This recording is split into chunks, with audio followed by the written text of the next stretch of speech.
Hi, everyone.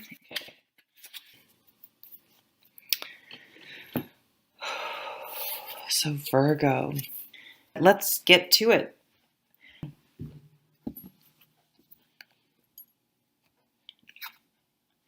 Okay, your first card is the Eight of Cups.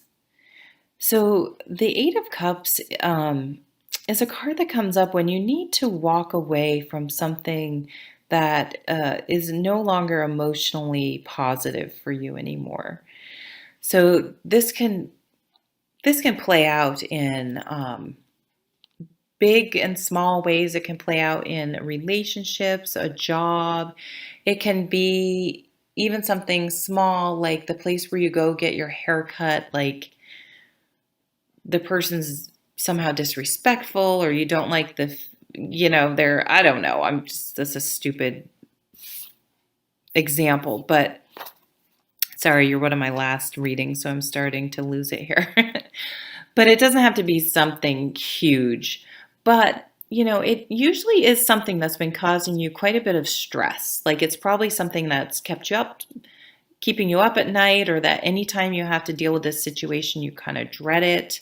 I had a situation where was helping some friends out and letting them keep their horse in my barn.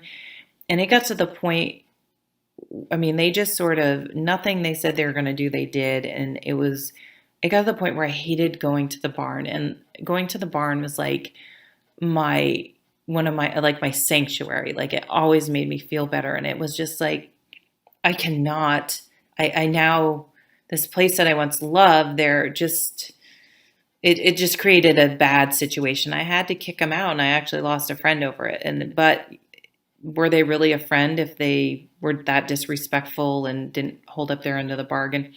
So, it would be sort of a situation like that. It could be a relationship, maybe your daycare provider is just not a good fit for your kid and you just is constant complaining about something, your kid being two. It's like, well, he's two. So, you know what I mean? Something like that. So it's can be a painful card and it's not necessarily something you're happy about. But once you let go and work through it, there is always a new beginning in that card. So it's a little bit of bittersweet. Well, it's definitely something emotional. But once you have, maybe you've walked away from a relationship or a situation a long time ago, but you haven't quite let it go. And you really need to work through the process of grieving that and letting it go.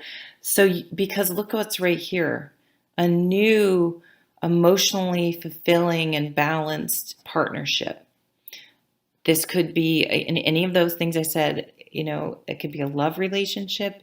It could be a work partnership. It could be, someone sharing your barn with you. It doesn't, anything, but there is a better emotional fit coming, is my point. And the Nine of Wands. So this card coming up just shows me that you've been through a lot.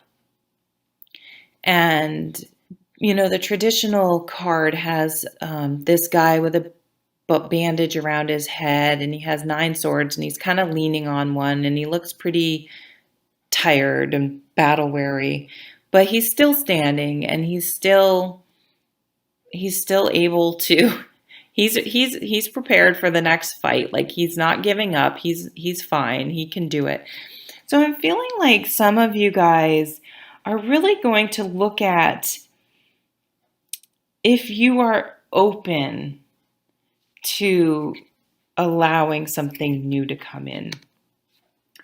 Are you able to give and receive, or are you still shut off? Are you still grieving something from the past, even if you walked away from it? I'm starting to think that you may have walked away from it quite some time ago, but have you really let it go? And the other part of the Eight of Cups is the excitement of something new. And it's telling you to really make sure that you go through the whole process of this card from walking away to grieving to letting go to being open to accepting new things into your life. Even if you've had, been bruised and beaten up in the past emotionally, more metaphorically. And so now looking at this foundation card, I see this card as the card that's going to kind of come to the surface throughout this month. And this card to me now is saying that you need to be open to give and taking, to giving love and receiving love, and receiving new situations into your life. So yeah. So this isn't going to be for everyone. Maybe something was shut down and in the past that needs to be open, because you do have something emotionally fulfilling waiting to come in. And the past is not necessarily a barometer for the future, unless you're just hanging on to things and not allowing to let go and being receptive to new things coming in. Yeah. So that's kind of exciting, actually. So some of you, if you're single, might meet someone, or, maybe if you're in a current relationship, you need to let go of something that happened that is still tainting the relationship and allow sort of a new rebirth in your relationship in the future, something like that. So I hope you have a really lovely holiday, and I'll see you at the next video. Take care.